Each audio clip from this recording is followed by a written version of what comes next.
जी जनाब, अस्सलाम वालेकुम। मेरा नाम अहमद रहमान खान है और आप मेरा यूट्यूब चैनल इस वक्त देख रहे हैं। अगर आपने चैनल अब तक सब्सक्राइब नहीं किया तो आप कर सकते हैं, ताकि मेरी जानिब से बनाई जाने वाली वीडियोस आप तक पहुंच सके। जनाब, आज हम बात कर रहे हैं दुआ जहरा केस की। दुआ जहरा केस एक ऐसा केस जो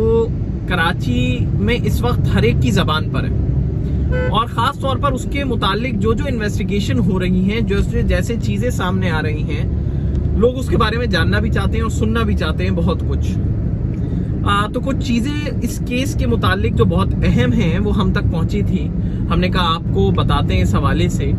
कि दुआ जहरा की जानिब से जब अदालत में उसे पेश किया गया या फिर पुलिस की जानिब से उसका बयान लिया गया, पुलिस अफसरान से, जो सीनियर पुलिस अफसरान है उनसे हमारी बात हुई है इस हवाले से, तो वो ये बताते हैं कि जी उससे पूछा गया कि आप कैसे घर से खुद निकली और लाहौर पहुंची और जहीर से आपकी मुलाकात हुई। तो उसने बड़ा एक अजीब सा बयान दिया,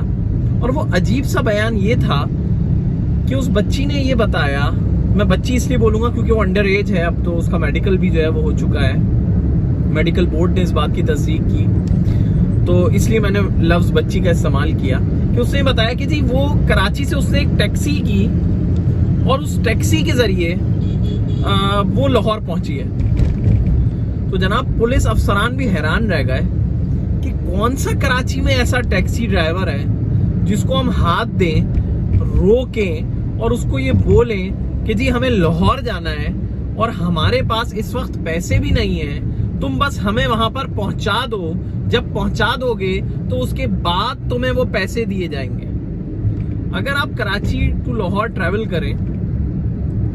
तो आपका तकरीबन 15-16 हज़ार रुपए से जायद का तो पेट्रोल जाएगा ही। अगर आप 660 सीसी गाड़ी में ही सफर कर रहे हैं तब भी 15-16 हज़ार रुपए का पेट्रोल तो जाएगा ही। तो पुलिस को ये जान के, पुलिस अफसरान को ये जान के बड़ी हैरत हुई, और पुलिस अफसरान ने इस बात को बार बार पूछा कि कौन सा, मतलब वाकई ये आप एक टैक्सी ड्राइवर के साथ आई हैं? तो वो इसरार करती रही, बिल्कुल वो एक टैक्सी ड्राइवर के साथ ही वो वहां पर पहुंची है। फिर पुलिस अफसरान ने पूछा कहां से मिला आपको वो टैक्सी ड्राइवर? तो उसने बताया जी घर के करीब से, यानी कि गोल्डन टाउन जहां पर वो रहती थी, जो उसके वालिदैन का घर है, जहां पे मेहदी काजमी साहब रहते हैं, उसके करीब से उसको एक ऐसा टैक्सी ड्राइवर मिल गया जो उसको दूसरे शहर लेके जा रहा है। यहाँ से तो कराची से हैदराबाद जाने के लिए, जो कि 180 किलोमीटर है,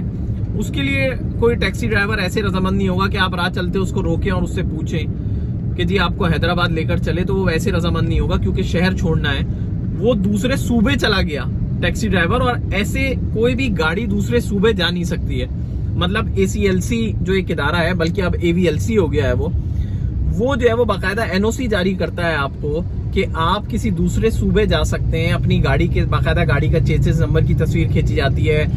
गाड़ी के नंबर, जो नंबर प्लेट है उसकी, और फिर ओनर के कि कौन ओनर उसको चला के लेके जा रहा है उसकी तस्वीर जो है वो खींची जाती है, और एक NOC जो है वो निकाला जाता है कि आप एलिजिबल हैं कि आप इस गाड़ी को दूसरे सूबे लेके जा सकते हैं। तो इस तरह दूसरे सूबे जो है वो गाड़ी जाती है, और अचानक जो है वो दुआ जहरा ने एक टैक्सी ड्राइवर को रोका और वो दूसरे शहर चली गई। ये एक बड़ा ऐसा पॉइंट था जिसपे पुलिस अफसरान को बड़ी तशवीश हुई। फिर पुलिस अफसरान ने दुआ जहरा से ये पूछा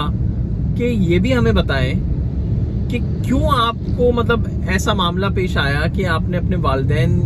से राहें जुदा की, आपने छोड़ के जहीर के घर आने का फैसला किया, वजह क्या थी? तो दुआ ने ये बताया कि जी ना सिर्फ दुआ के जो वालिद हैं मेहदी काजमी साहब, वो उसकी शादी जो है वो कहीं और कराना चाहते थे, जिसकी वजह से उसने जो है वो ये फैसला किया कि वो वहां शादी नहीं करेगी। और उसने एक बात और बोली कि कोई प्रॉपर्टी का भी मामला है जिसकी वजह से जो है वो उसकी शादी कराना चाहते थे अपने तायाजाद भाई से। और फिर इसके अलावा कई बार इस बात पर कि उसकी शादी वहीं होगी, अपनी पसंद से होगी,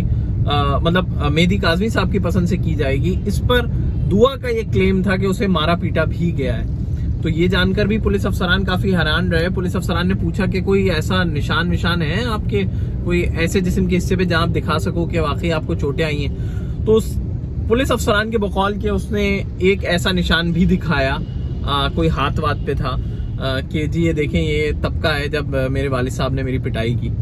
और इसी बात पर पिटाई की कि तुम अपनी मर्जी से शादी नहीं करोगी, बल्कि मैं जहां कह रहा हूं वहां शादी करोगी।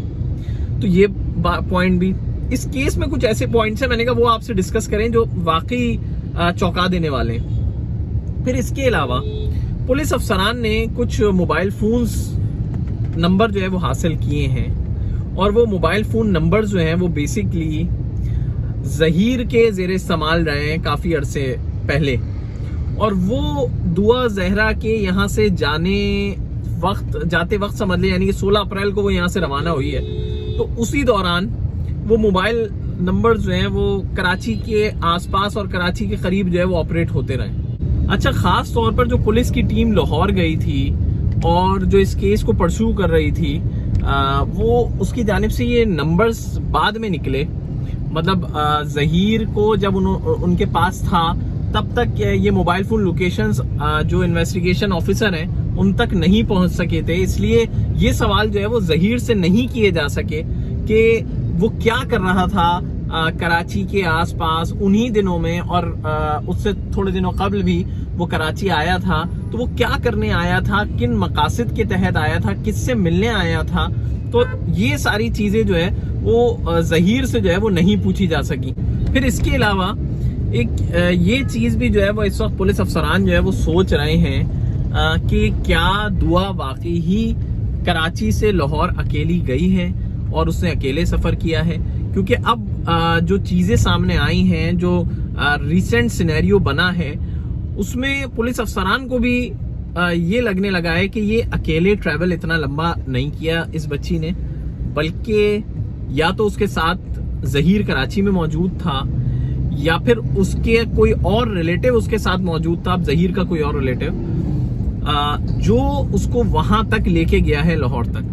और ये कोई टैक्सी का इस्तेमाल, जो कि बोला जा रहा है कि जी दुआ कहती है कि मैं एक टैक्सी से जो है वो वहां पहुंच गई थी लाहौर, तो आज तक ना वो उस टैक्सी ड्राइवर का कोई नाम बता सकी है, ना कोई नंबर सामने आया है उस टैक्सी का, ना कोई तस्वीर सामने आई है। जब आप इतना लंबा ट्रैवल करते हैं, मतलब अगर आप बाय रोड सफर करेंगे तो आपको 24 घंटे या चलें 22 घंटे तो लगेंगे लाहौर जाते हुए, क्योंकि आप कहीं रुकेंगे भी, जाहिर सी बात है, चाय भी पियेंगे, खाना भी खाएंगे, तो एक दूसरे का नाम तो बंदा पूछ ही लेता है ना कि आप कौन है, कहाँ से हैं, किस इलाके से हैं, या कम से कम उस बच्ची से वो टैक्सी ड्राइवर ही पूछ लेता कि बेटा तुम कहाँ जा रही हो और अकेले ऐसे क्यों रवाना हुई हो कि तुम्हारे पास पैसे भी नहीं है। तो ये पुलिस अफसरान, जाहिर सी बात है, कोई एक केस तो हल नहीं कर रहे होते, वो उनके पास दसियों ऐसी मिसालें मौजूद होती हैं। तो ये वो पॉइंट्स थे जो पुलिस अफसरान जिनको सुनकर जो है वो हैरान हुए कि ये चीजें मुमकिन दिखाई नहीं दे रही हैं, लेकिन क्योंकि दुआ जहरा की जानिब से अपने बयान में कोई तब्दीली नहीं की गई, पुलिस के पास सबूत या फिर कोई एक चीज तब पैदा होती है जब कोई जो है वो बयानात मुसलसल तब्दील कर रहा हो, कोई क्रॉस क्वेश्चंस उससे किए जाएं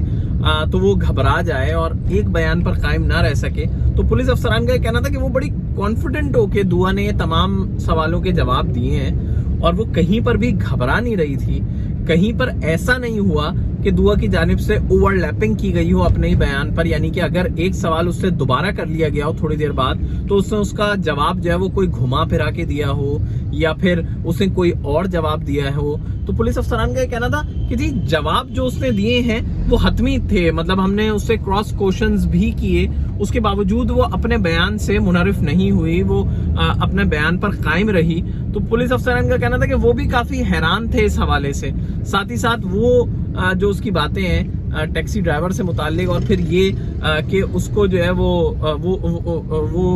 वालिद जो है उसके मेहदी काज़मी साहब, वो उसकी शादी जो है वो अपने किसी रिश्तेदार से जो है वो तायाजात भाई से उसके कराना चाहते थे। तो ये सारी बातों पे वो कायम थी।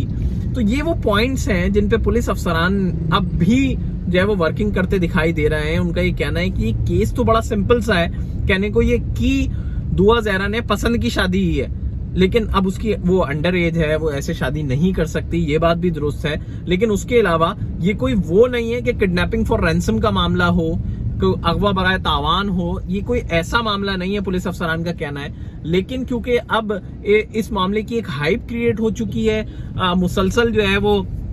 सबकी नजरों में है, बाकायदा अदालतों में, चाहे सिंध हाई कोर्ट हो, वो इसके मुतालिक जो है वो फैसले दे चुकी है,